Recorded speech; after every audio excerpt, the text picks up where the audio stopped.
السلام علیکم بچوں، آج میں پھر آپ کی کتاب سے ایک خوبصورت نظم گرمی اور دیہاتی بازار کے نام سے یہ نظم ہے جوش ملیح آبادی کی کو میں پیش کرنے جا رہا ہوں۔ میں اشرف حسین، معلم اردو، ہائی اسکول برمسیہ، بوکارو۔ سب سے پہلے ضروری ہے کہ یہ جو نظم آپ کی درسی کتاب میں نوائے اردو میں جو شامل ہے اس کے شاعر کے بارے میں کچھ ہم جانیں۔ جوش ملیح آبادی، اصل نام شبیر حسن خان، اور شاعری میں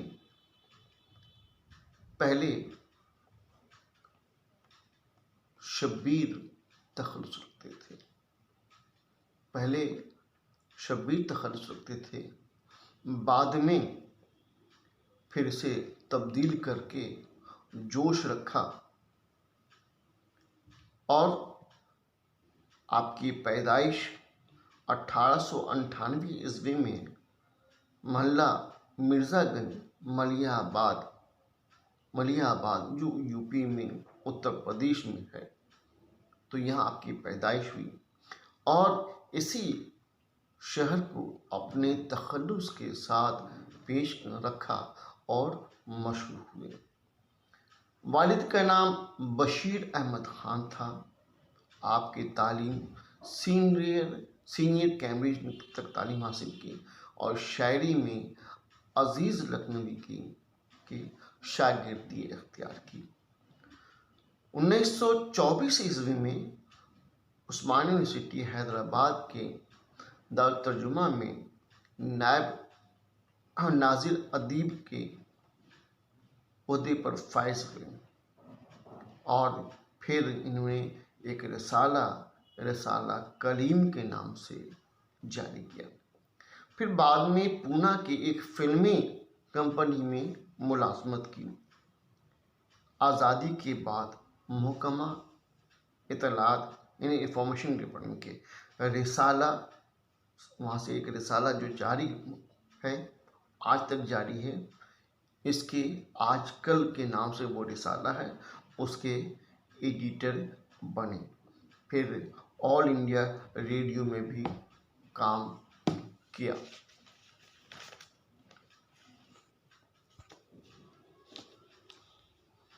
آل انڈیا ریڈیو میں بھی کام کیا۔ 1955 عیسوی میں حکومت ہند نے انہیں پدم بھوشن کے اعزاز سے نوازا۔ 1956 عیسوی میں آپ پاکستان چلے گئے اور یہیں 22 فروری 1982 عیسوی میں اسلام آباد میں آپ کا انتقال ہوا۔ تصانیف میں ہم غور کرتے ہیں، ان کے کئی مجموعے کلام ہیں، جن میں روح ادب، نقش و نگار، شعلہ شبنم، حرف و حکایت، جنون و حکمت، فکر و نشاط، آیات و نغمات، عرش و خرش، سیف و سبو، سموم و صبا، الہام و افکار، آخر حرف، یہ ان کے مجموعے کلام ہیں۔ اور نثر میں ایک کتاب لکھی جو ان کی آپ بیتی تھی۔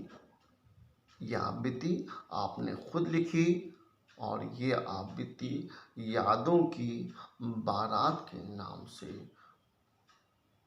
نام سے شائع ہوئی ہے، جو بہت ہی مشہور و مقبول کتاب ہے۔ جوش نے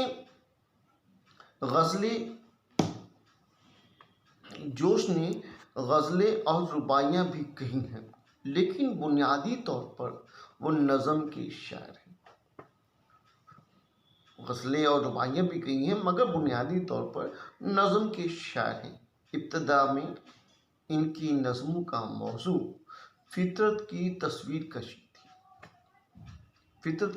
کشی تھی جس کی وجہ سے انہیں شاعر فطرت بھی کہا جاتا ہے۔ تحریک آزادی کے زیر اثر انہوں نے حب الوطن کے گیت گائے اور قوم کو بیدار کرنے کی کوشش کی، نوجوانوں کو فرنگی تہذیب کی دھارا میں بہنے سے روکا۔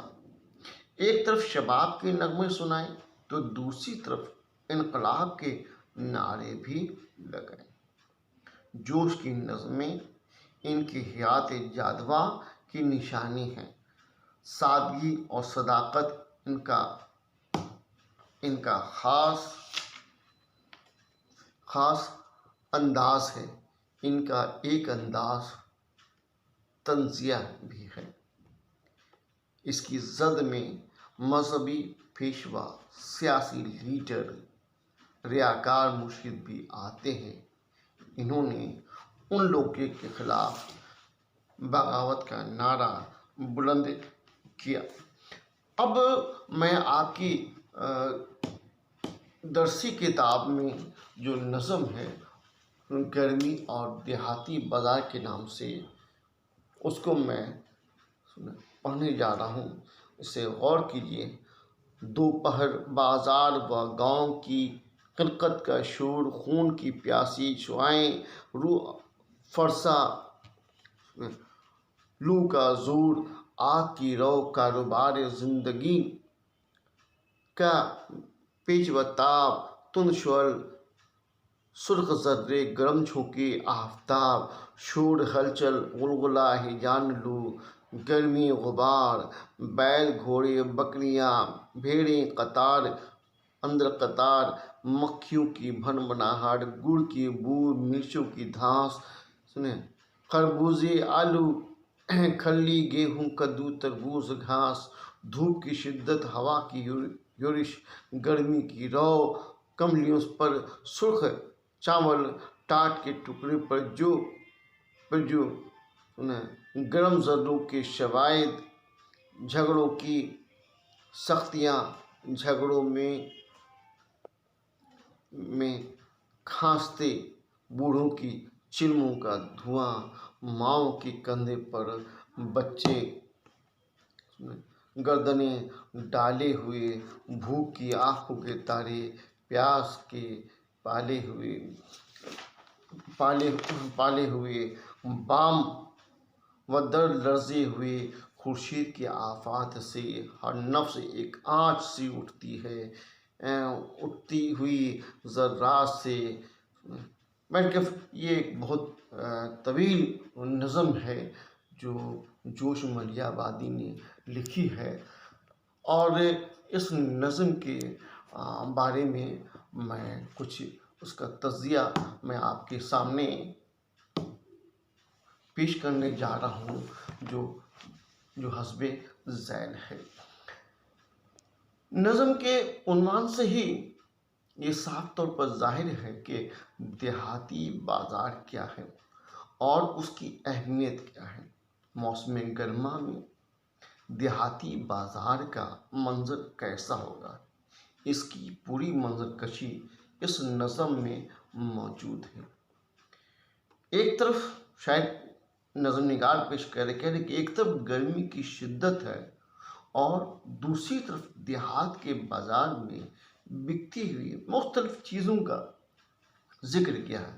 دوپہر کا وقت ہے، آسمان سے آگ برس رہی ہے اور دوسری طرف بازار میں شور و غل ہے۔ ایک طرف بیل گھوڑے بکریاں اور بھیڑوں کی قطاریں ہیں، ایک طرف گڑ کی بو ہے، انہیں خوشبو ہے، اور مرچوں کی دھاس آ رہی ہے، مرچیں اس کی مہک آ رہی ہے، اور مکھیاں جو ہیں وہ گڑ پر بھنبھنا رہی ہیں۔ خربوزے، آلو، گیہوں، کدو و تربوز بک رہے ہیں۔ کئی سبزیاں ہیں، چمنوں سے اٹھتا ہوا دھواں بھی نظر آ رہا ہے، کہیں کھانستے ہوئے بوڑھے بھی ہیں، کہیں اناج بک رہا ہے۔